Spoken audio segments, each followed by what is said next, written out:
Hi everyone, thank you for joining me.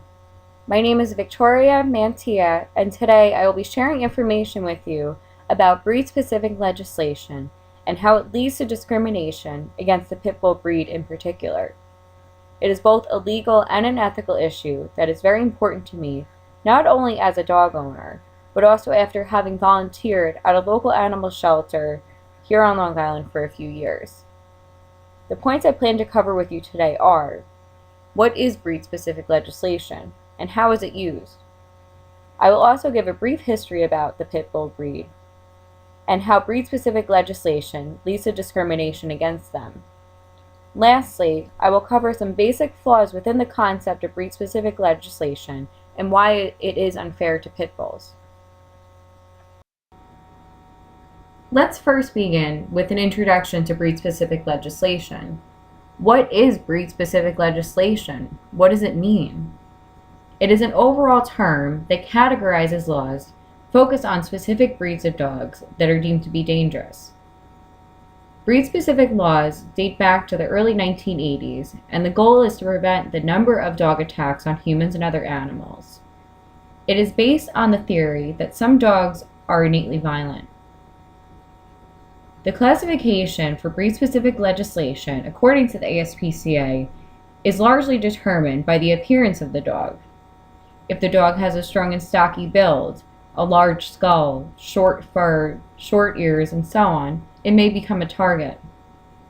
Pit bulls are most commonly the subject of breed-specific laws, but there are other breeds that are also being regulated, like Chow Chows and German Shepherds. There are cases in which dogs that even resemble these breeds have faced severe regulations. Across the United States, there are laws ranging anywhere from banning the particular breed to euthanizing the dog to imposing regulations on where a person can reside if they own that breed. New York supports regulations that seek to classify, monitor, and manage dogs that are deemed outwardly dangerous to the community on a case-by-case basis, rather than by breed alone. Luckily, New York, among just a few other states, prohibits breed-specific legislation. Even within our own United States military, residents are banned from owning a pit bull, despite the fact that this past summer, President Obama joined the fight against breed legislation. So why pit bulls? Why are they the target? There are many parts of their history that I felt were worth to note during this presentation.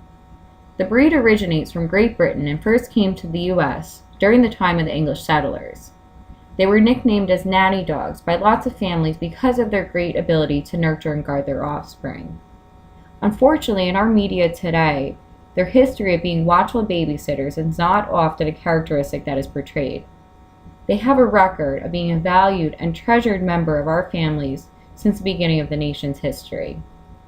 Later on, unfortunately, because of lack of judgment and poor ethical standards, they began to be bred for baiting and fighting.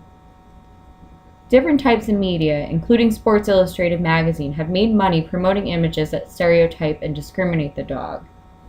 If a person is attacked by a dog, the breed is most often mentioned if it is classified as a pit bull in the news today. The breed has suffered through the spread of hurtful folklores and falsities about their temperament and behavior for some time now. In the United States, dogfighting is now considered a felony, and there have been a growing number of arrests related to it.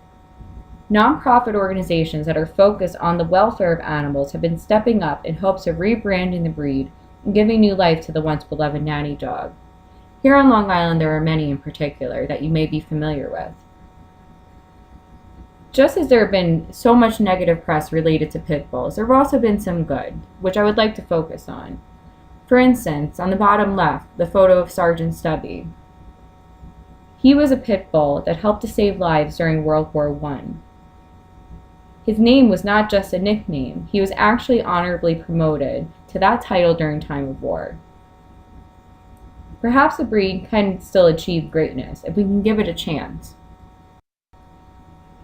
Now, let's talk about how breed-specific legislation leads to the discrimination against pit bulls. It is based solely upon the appearance of a dog.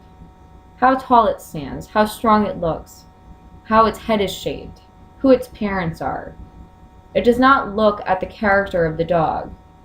If we were to enforce the same regulations against humans, it would be considered racial discrimination. Breed-specific legislation does not look at the level to which a dog has been trained, under what conditions it was raised, and how it was treated by humans most importantly. Historically honored as a gentle giant, the breed now faces several obstacles to recover their reputation, just like other groups who have once had laws unfairly imposed upon them. Breed-specific legislation only leads to the continuation of the boar-bad complex. It instills the belief to the public that pit bulls are inherently violent and evil dogs. It's just unfair. You can't judge a book by its cover. While I feel that there are many flaws within breed-specific legislation, I will focus on just 3 for the purposes of this presentation. First is that its effectiveness has not yet been proven despite it costing a considerable amount of money to enforce.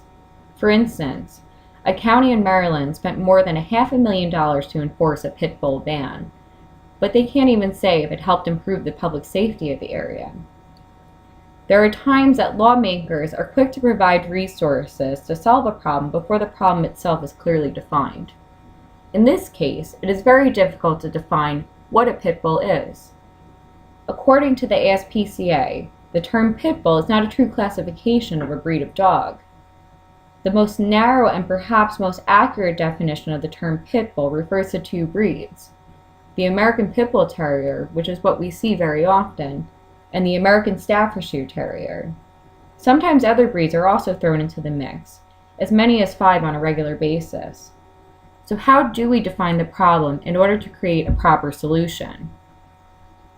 Lastly, are statistics a good basis for determining breed-specific laws? A lot of the statistics for pit bulls are based upon the number of bites and dog attacks related to the breed. But since the history of the breed involves a lot of training and teaching of these specific behaviors, is that fair? In conclusion, the one idea that breed-specific legislation neglects is that there is no reason to have an entire breed suffer because there have been some incidents of violent behavior. It is necessary to punish the deed and not the whole breed. On this side are photos of my dogs, which I mentioned earlier that I am a pet owner. On the left is Moose, who is part pit bull, and on the right is Bear, who is part chow chow. In certain areas, they could be taken away from me. In certain areas, sadly, they could be euthanized. Is that fair? Do they look violent to you? Thank you for taking the time to listen to my presentation today about breed-specific legislation. I hope I was able to teach you a lot about it, and I welcome any questions and comments that you may have. Thank you.